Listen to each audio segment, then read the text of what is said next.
Is built on 4 core pillars. This includes macroeconomic stabilization, industrialization for economic growth and transformation, structural policies and institutional reforms, and redistributive policies and programs.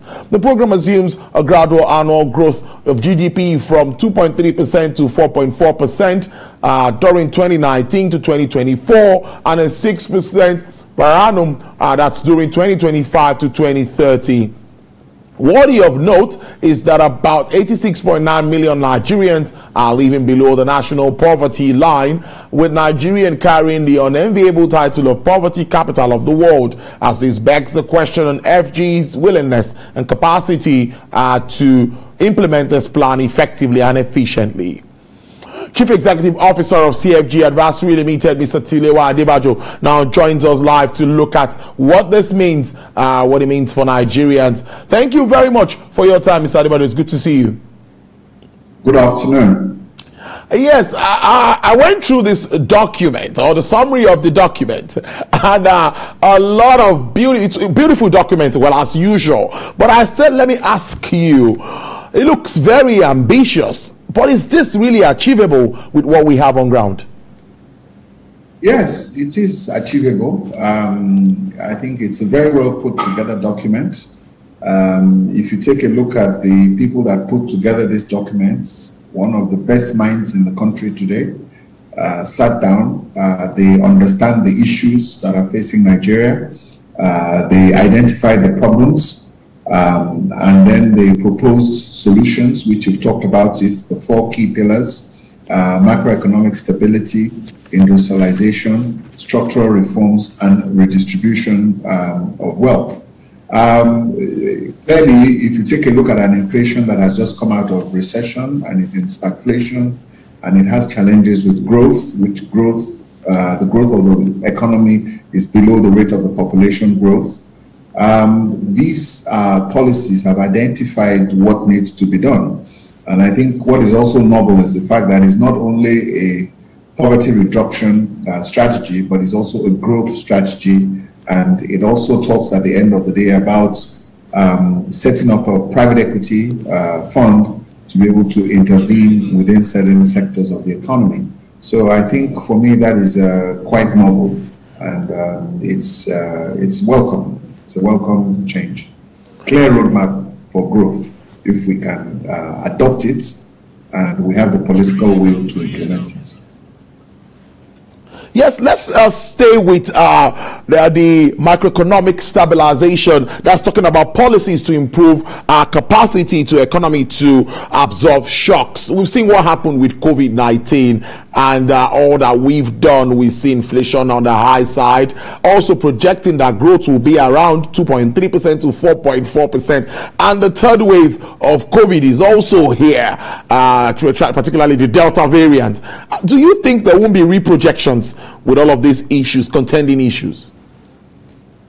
Not really. I think it's important for us to be proactive. That is the nature of the game. COVID is something that the whole world has understood better, and they're managing better. The US economy grew by 6.4% in the last quarter, and I think they're beginning to see the economy opening up. So for an economy of the US to grow that size now, we can begin to talk about recovery. China is growing right about the same rates. So most people have put this issue of COVID behind them. What we haven't done is the fact that, considering the size of our population, the government has not made any allowances for buying vaccines in its budget.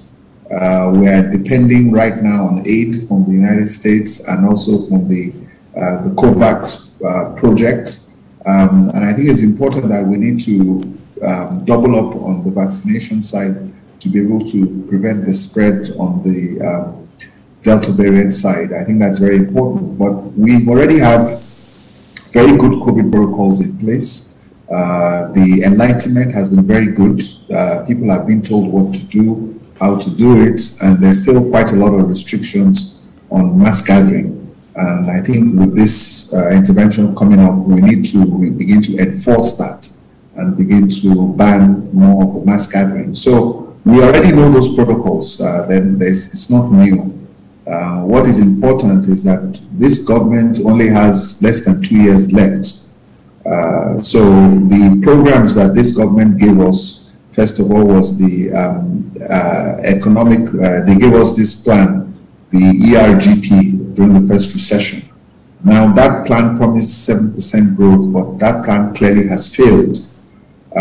So that plan did not work.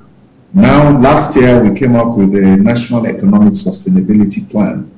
So if you take that National Economic Sustainability Plan and take a look at this poverty reduction and growth strategy, I think it's important now that we begin to harmonize these two plans. And in a realistic manner, the government has to see what is achievable within the next year and a half, because they only have a year and a half left.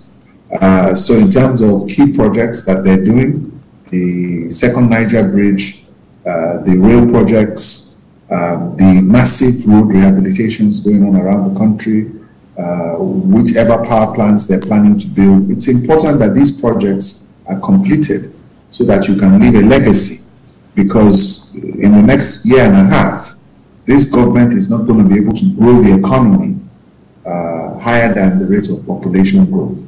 So it's important that we understand that and understand that the biggest challenge we're facing in Nigeria today is the debt financing of the government. So the structural reforms are needed on the fiscal side, because government is now spending 97% of its revenues to service debt, and a debt profile that is now at 45 trillion naira is clearly not sustainable. Now, moving to industrialization for economic growth, then it shifts my focus to diversification, and is also part of the document which you highlighted, the Economic Sustainability Plan, where we have a 50 billion naira for even export expansion program. But how well are we taking advantage of all of these schemes, interventions? What impact would you say it's really having, or would you say this is having on the Nigerian economy? Well, the problem, like I've said, is the structural reforms that are needed on the fiscal side.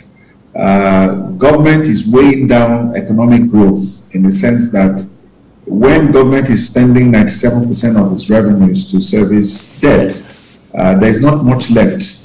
So government is putting pressure on the system because it's borrowing. And I think we have close to about 13 trillion of ways and means financing that the government needs to pay down. We've already gotten more money from the IMF and the World Bank, and we're borrowing all this money and we're leveraging the country. But you cannot continue to leverage to pay salaries. So that in itself is going to weigh down the economy. There's lack of political will to be able to put programs on track, such as privatization. And more importantly, something we tend to forget in this country is the fact that the insecurity in this country is a major source of concern that is impacting foreign direct investments and is also impacting business confidence. You can see what the security situation has also done to food prices. Food inflation is close to 23%. So the big elephant in the room is the government debt and the ability to be able to meet their revenue targets and the security situation in the country. Those two items are weighing heavily on the economy. And until we resolve them, and if government begins to take a look at the Oronsanye report, let them review that report, let them update that report and implement it.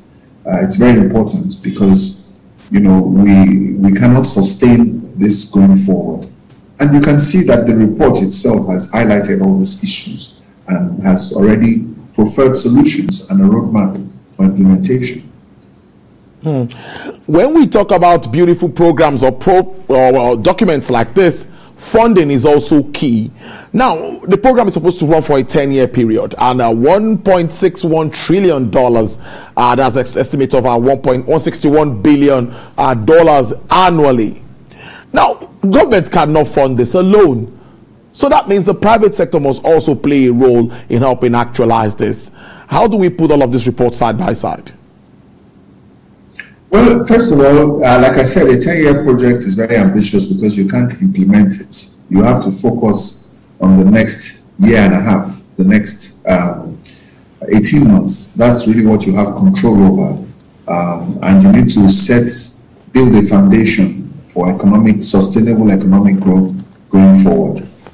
Because whichever government comes in 2023 is going to redefine its own economic agenda based upon what it has promised the electorate and, of course, the situation that Nigeria finds itself.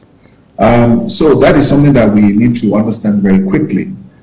So like I said, it's important that the economic sustainability plan and this poverty alleviation and growth strategy plan should be harmonized within an 18-month time frame to be able to provide the foundation necessary for growth, because that is all it can do. Even if you take a look at its projections over the next 2 years, the rate of GDP is not going to exceed the rate of population growth.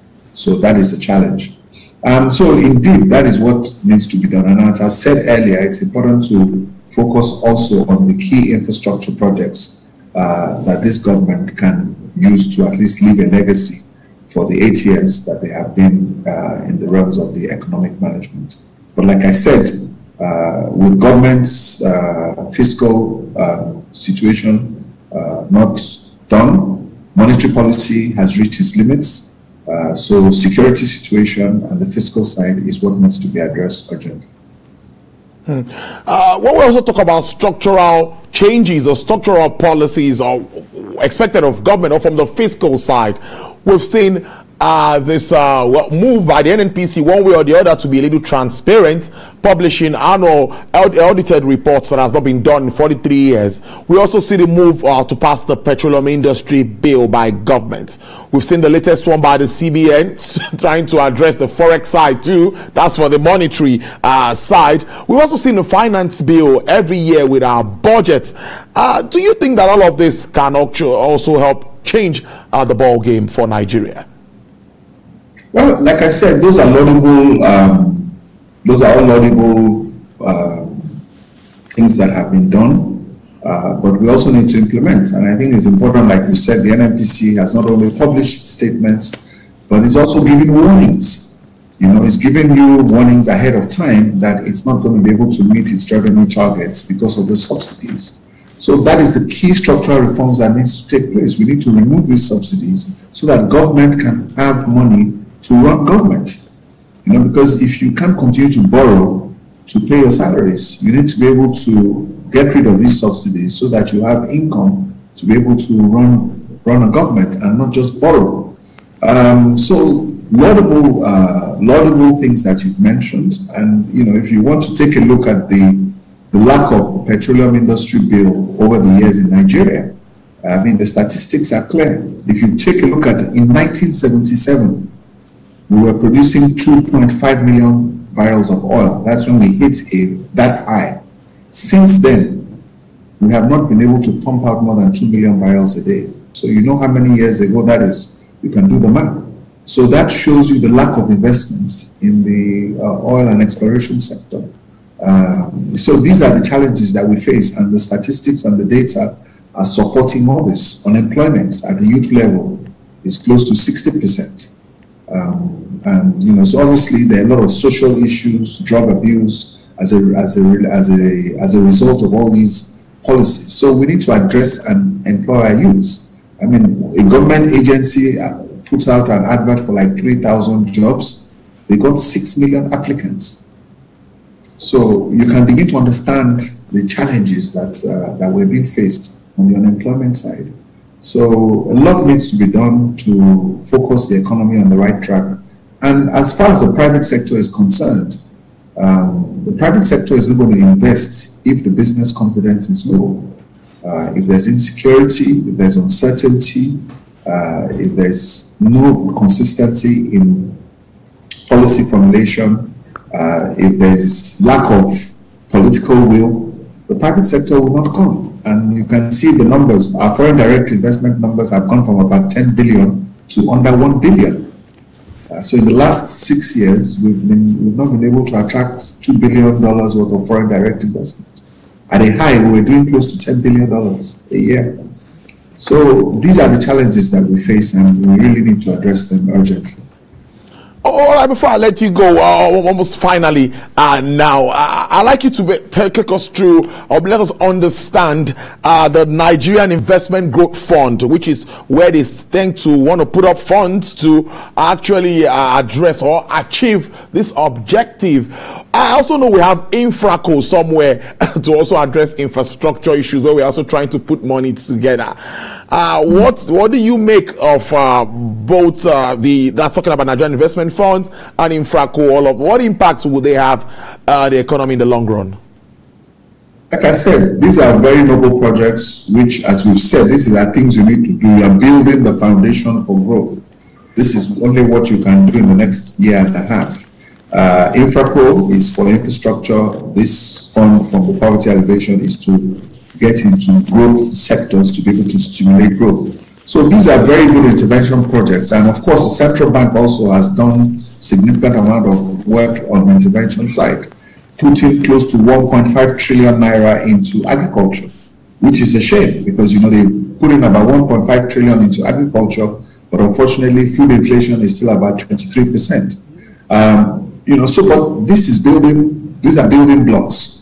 And it's important that you put the right foundation in place now, so that in the next 2 or 3 years, when these funds are beginning to mature and they're doing what they're supposed to do, we can begin to see the impact on the economy. So at this point in time, the only thing you can do is to build the foundation. I must thank you so much, Chief Executive Officer of CFG Advanced Limited, Mr. Tilewa Adebajo. It's a pleasure having you join us on the show this afternoon. Good afternoon. All right, enjoy the rest of your day.